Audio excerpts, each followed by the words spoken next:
Esteja sempre em contato com o bem. No site e no aplicativo da Web Rádio Fraternidade, você encontra orações diárias, palestras e estudos que te sintonizarão com os ensinos do Cristo. Para acessá-los, basta entrar no site www.radiofraternidade.com.br ou baixar o aplicativo da Rádio Fraternidade. Neles, você pode ouvir a rádio em tempo real ou acessar o nosso acervo. Web Rádio Fraternidade, a emissora do bem na internet.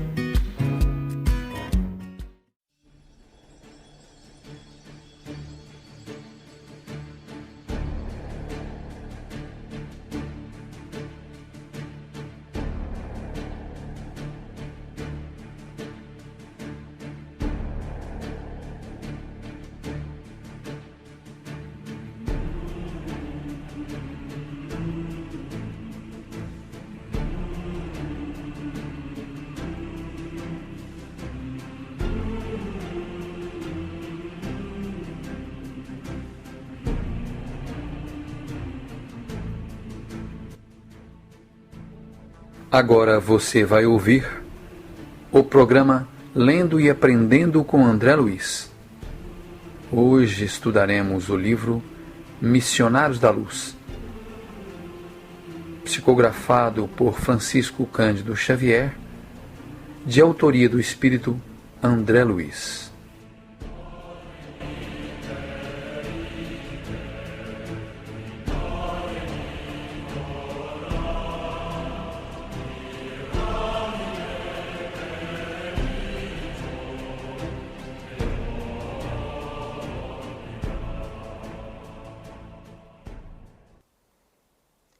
Olá, amigos! Eu sou a Renata. Hoje vou iniciar a leitura do capítulo 11 do livro Missionários da Luz, de autoria do espírito André Luiz, psicografado pelo médium Francisco Cândido Xavier. Capítulo 11 – Intercessão.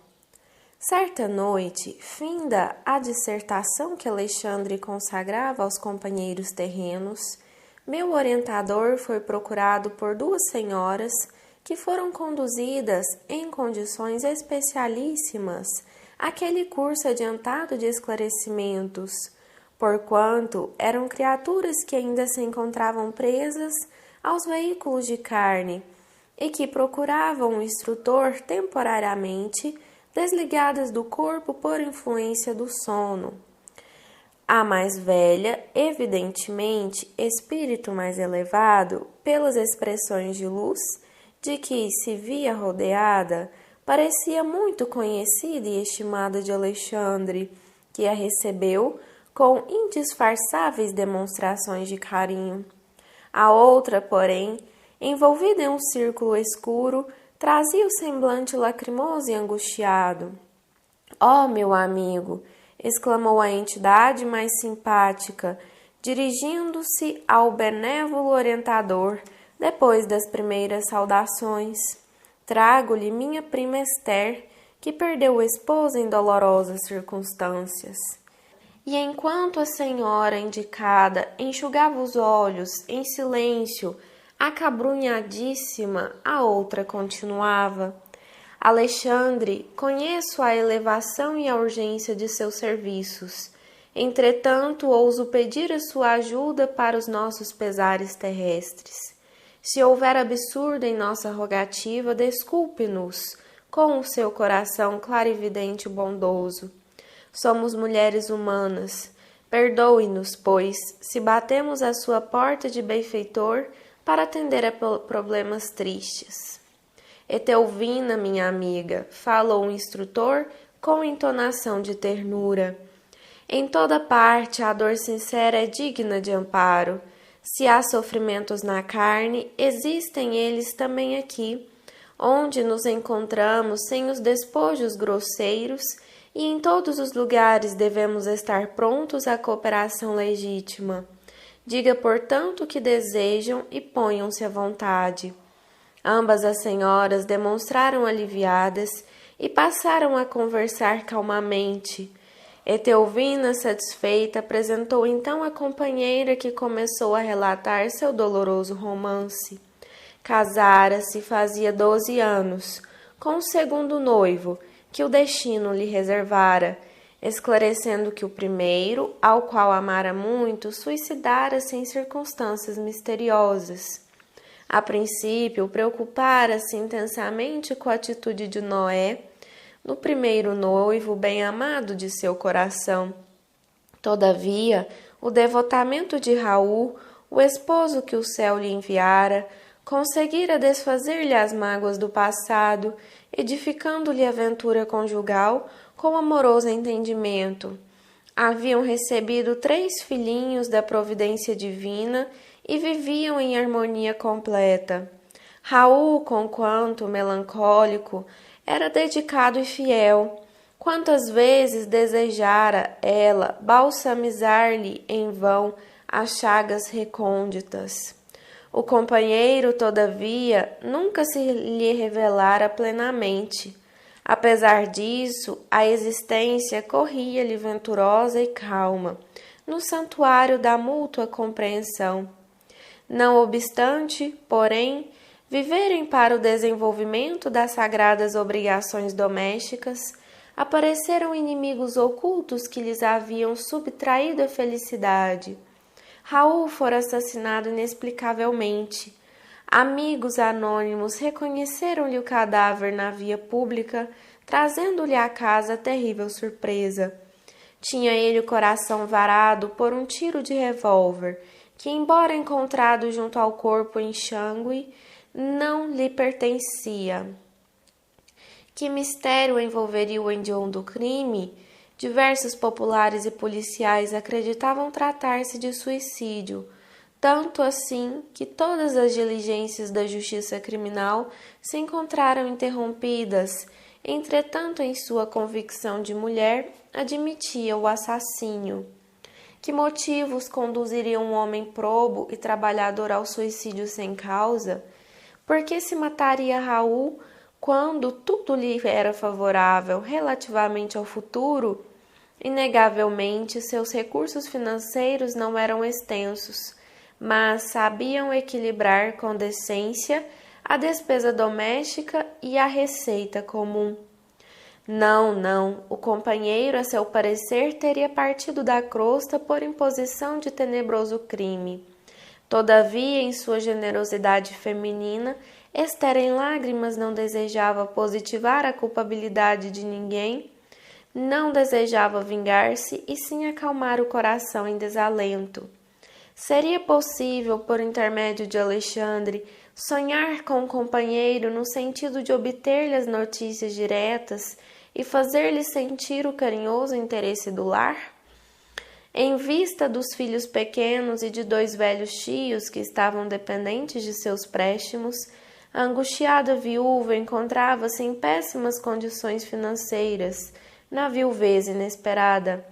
Todavia, acrescentava em pranto, estava disposta a trabalhar e consagrar-se aos filhinhos, recomeçando a vida, mas antes disso, desejava algum conforto para o coração. Anelava inteirar-se do ocorrido e conhecer a situação do esposo para conformar-se. E no fim da longa e sentida exposição, rematava lacrimosa dirigindo-se ao meu orientador. Por piedade, generoso amigo, nada me podeis dizer? Que terá sido feito de Raul? Quem o teria assassinado e por quê? A viúva sofredora parecia alucinada de dor e internava-se por meio das mais descabidas indagações. Alexandre, porém, longe de se desgostar com as perguntas intempestivas, assumira atitude paternal e carinhosamente tomou as mãos da interlocutora, respondendo-lhe: Tenha calma e coragem, minha amiga. Neste momento não é fácil esclarecê-la. É imperioso se indicar com cuidado, a fim de solucionar o problema com critério devido. Volte, pois, ao lar e descanse a mente oprimida. Ansiedades existem que não se curam à força de raciocínios do mundo. É indispensável conhecer o refúgio da oração, confiando-as ao Supremo Pai. Ampare-se a fé sincera, Confie na providência e veremos o que é possível fazer no setor da informação e do socorro fraterno. Examinaremos o assunto com atenção. Ambas as senhoras teceram ainda alguns comentários dolorosos a respeito do acontecimento e despediram-se mais tarde com palavras de gratidão e conforto. A sós comigo e sentindo talvez a minha necessidade de preparação e conhecimento, o orientador explicou: nossos amigos encarnados muitas vezes acreditam que somos meros adivinhos, e pelo simples fato de nos conservarmos fora da carne, admitam que já sejamos senhores de sublimes dons divinatórios, esquecidos de que o esforço próprio com trabalho legítimo é uma lei para todos os planos evolutivos. Todavia, sorrindo paternalmente, acrescentou: entretanto, é forçoso considerar que nós outros, quando na crosta, em face das mesmas circunstâncias, não procederíamos de outra forma. No dia imediato, porque podia eu dispor de mais tempo, convidou-me Alexandre a acompanhá-lo até a residência de Esther. Tomaria o lar da interessada como ponto de partida para as averiguações que desejava levar a feito. Como? Ponderei. Não seria mais prático invocar diretamente o esposo desencarnado por meio de nossos poderes mentais? Raul poderia, desse modo, ser ouvido sem dificuldade, observando-se posteriormente o que poderia fazer em favor da viúva. O instrutor, todavia, sem desprezar minha ideia, considerou: sem dúvida, esse é o método mais fácil e em muitos casos devemos mobilizar semelhantes recursos. Entretanto, André, o serviço intercessório, para ser completo, exige alguma coisa de nós mesmos. Concedendo à nossa irmã Esther algo de nosso tempo e de nossas possibilidades, seremos credores de mais justos conhecimentos, respeito à situação geral, enriquecendo simultaneamente os nossos valores de cooperação. Quem dá o bem é o primeiro beneficiado, quem acende uma luz é o que se ilumina em primeiro lugar. Como quem não desejava dilatar a conversação, Alexandre silenciou, pondo-nos ambos a caminho, compreendendo eu mais uma vez que, como na terra, o serviço de colaboração fraternal no plano dos espíritos reclama esforço, tolerância e diligência. A casa da pobre viúva localizava-se em rua modesta e, embora relativamente confortável, parecia habitada por muitas entidades em condição inferior, o que observei sem dificuldade pelo movimento de entradas e saídas, antes mesmo de nossa penetração no ambiente doméstico.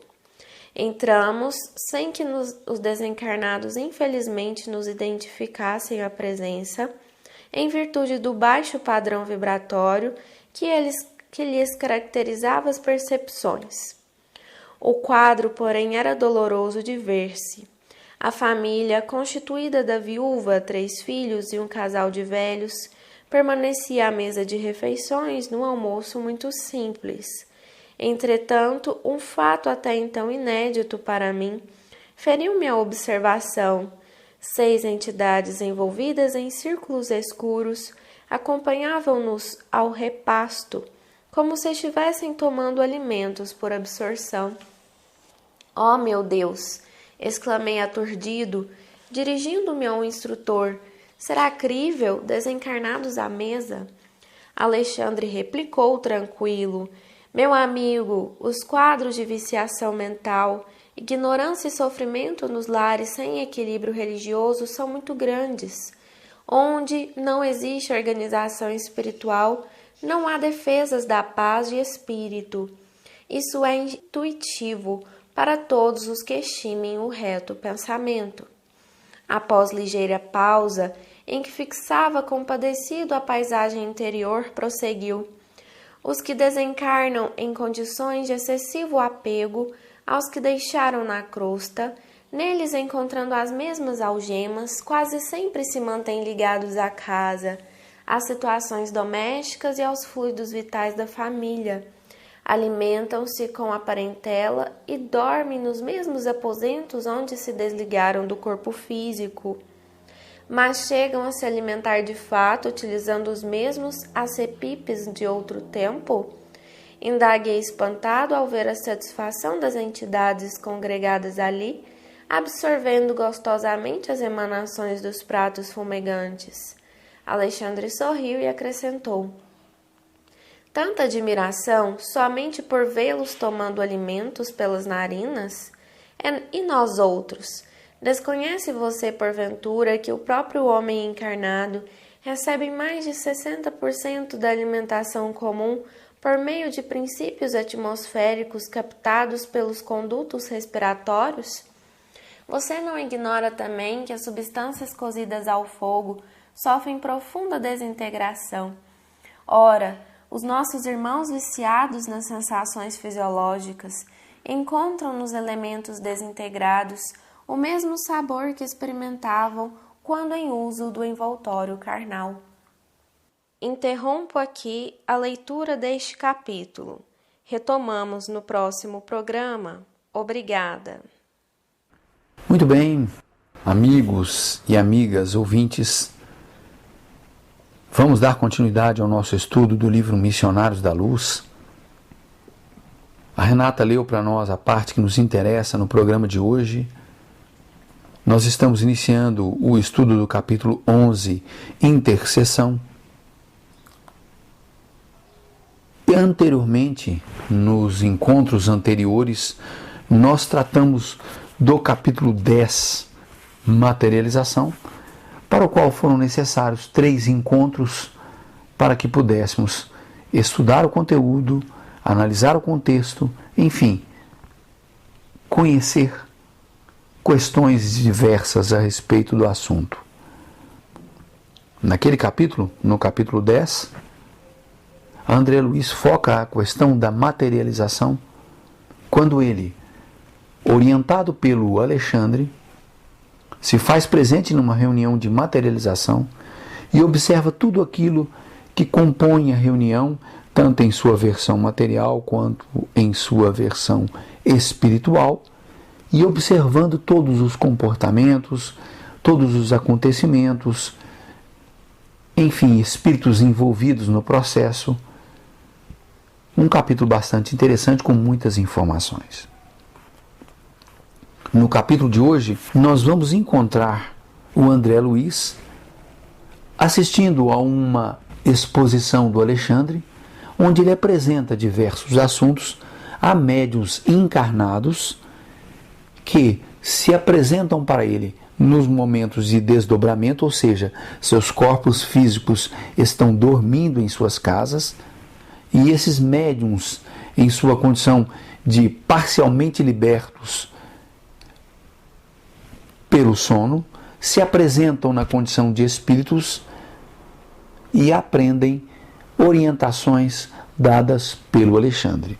Pois bem, nesse instante, esse grupo é visitado por 2 senhoras, uma das quais conhecida do Alexandre, e elas vêm em busca de ajuda. A Etelvina, a conhecida de Alexandre, apresenta uma certa condição espiritual, ou seja, um certo esclarecimento.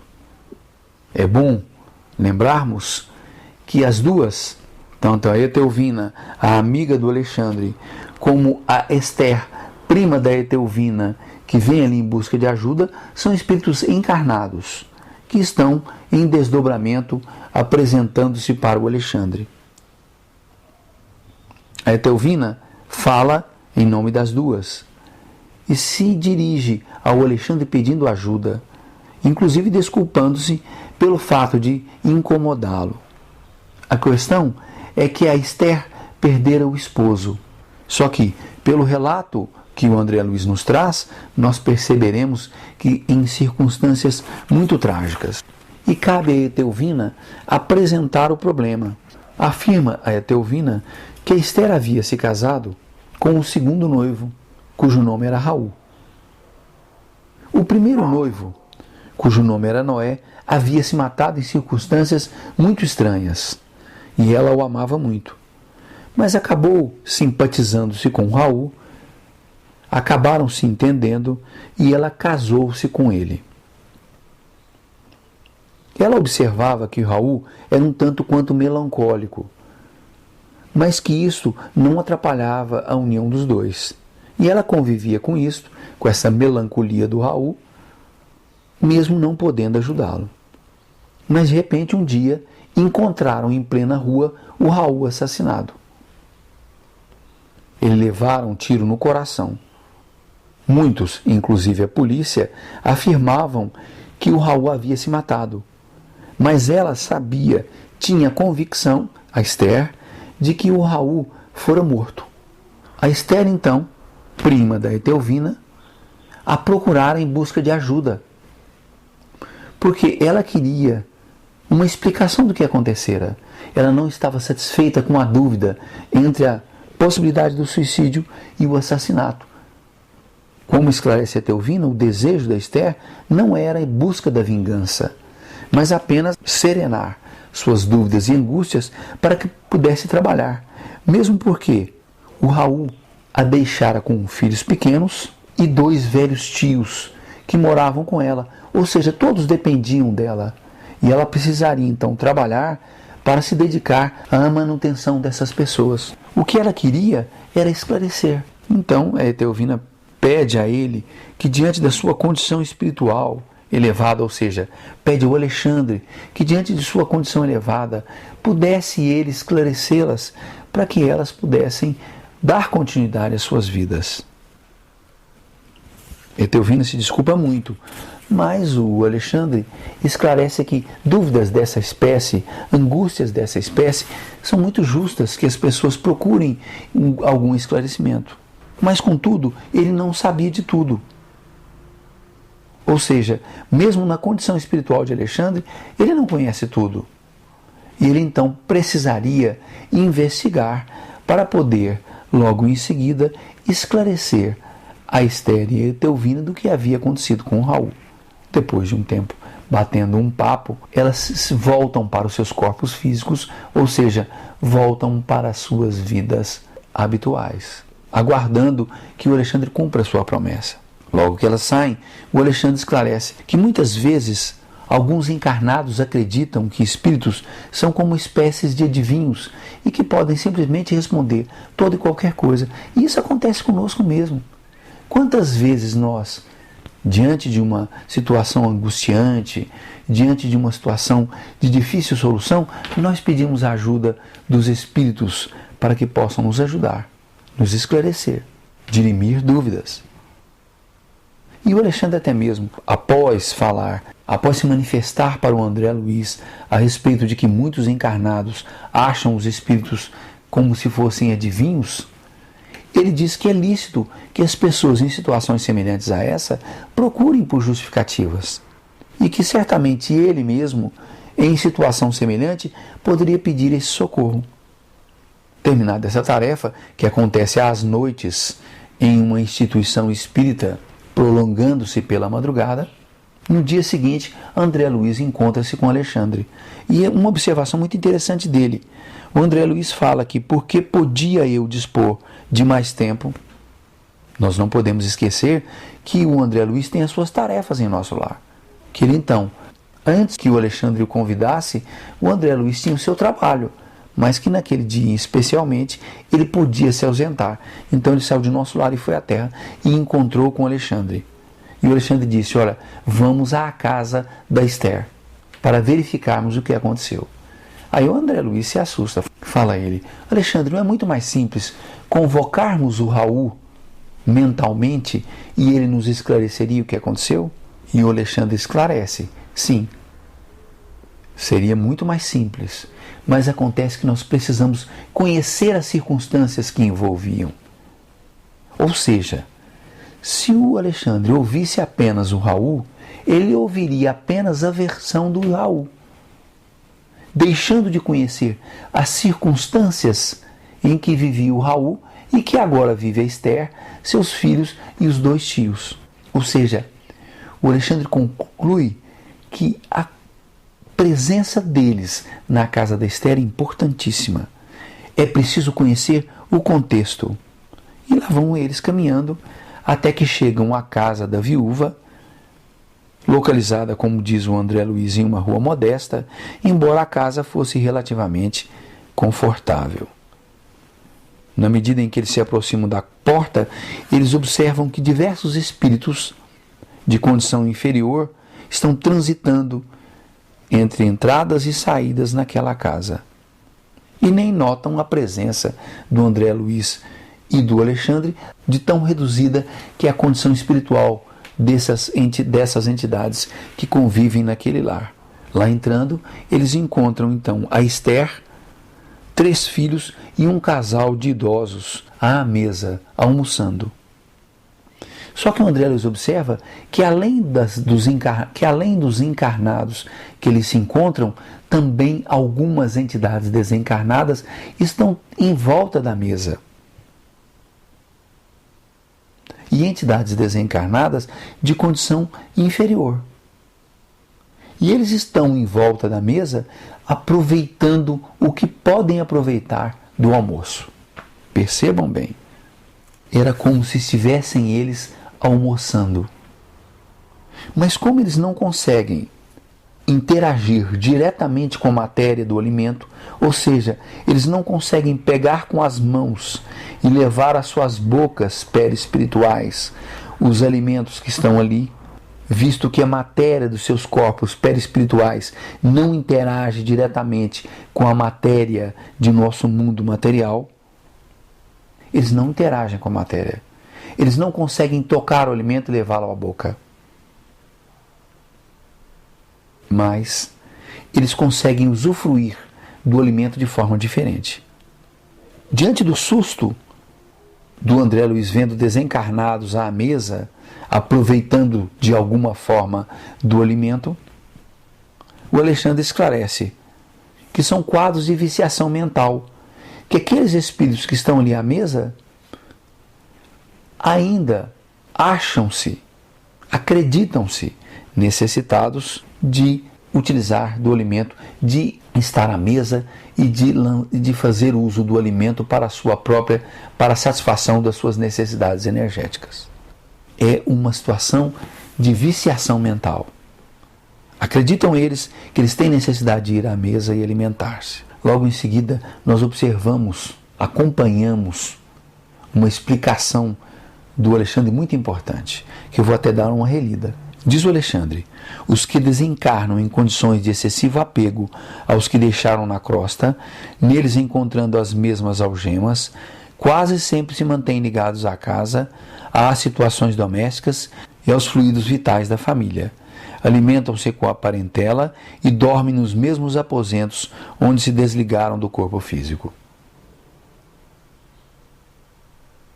Pessoal, esta é a realidade que envolve muitos desencarnados, que quando desencarnam, ao invés de procurarem outras paragens, outras dimensões, outras regiões espirituais para dar continuidade ao seu progresso espiritual, mantêm-se na própria terra, no próprio lar onde viviam até então, realizando tarefas o mais próximo possível daquelas que realizavam quando encarnados. São prisioneiros do estilo de vida que levavam até então. E o levam de forma rotineira. Como disse o Alexandre, vão à mesa para fazer as refeições. Deitam-se no quarto onde se deitavam quando estavam encarnados e lá dormiam. E podemos ir mais longe. Sentam-se na frente da televisão e assistem programas. E mantêm uma relação fluídica com os encarnados que constituem sua parentela. Mas é claro que isso não acontece em todo lar. Esse lar aqui, em especial, passa por uma situação semelhante como essa, em que familiares desencarnados retornam para dentro do próprio lar e tentam viver como viviam anteriormente quando encarnados. Essa situação vivida nesse lar não é regra geral, embora seja muito comum. Mas isso acontece nesse lar aqui especificamente porque não se guardou nesse lar a preocupação com a vida espiritual, a vida após a morte do corpo físico. As questões que envolvem aquele lar são as questões do dia a dia.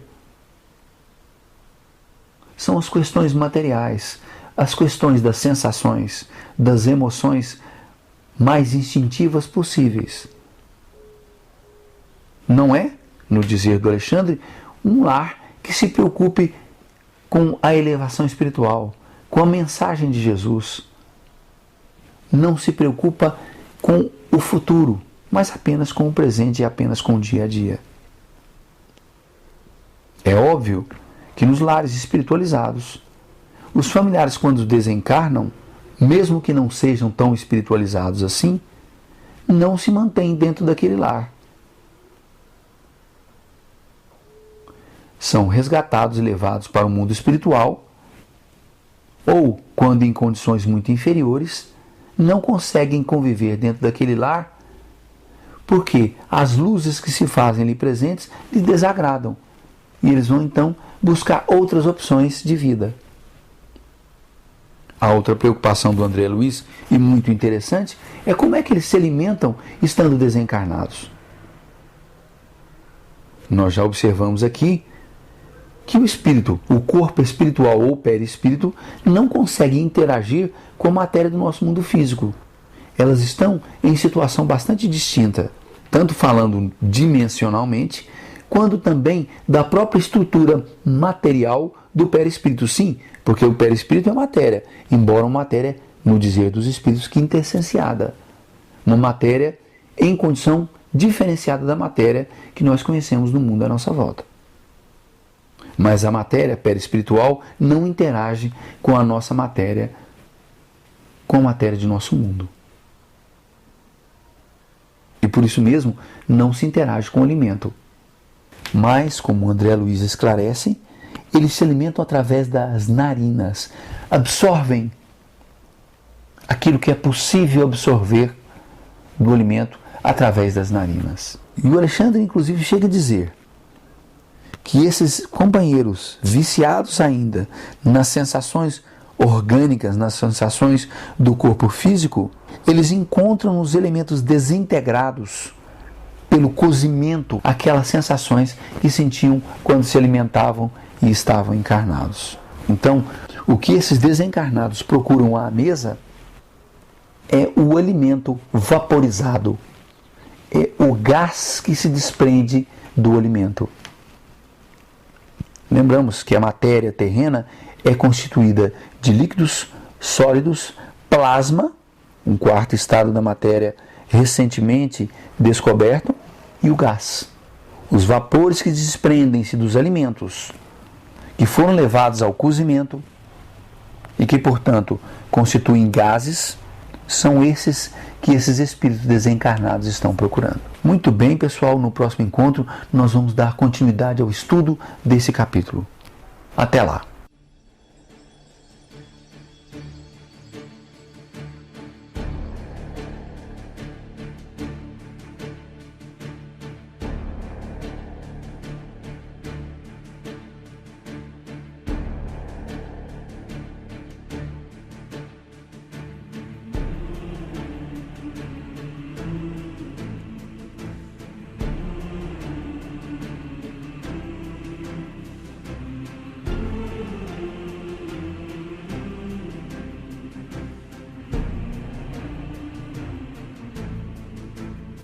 Você acabou de ouvir o programa Lendo e Aprendendo com André Luiz.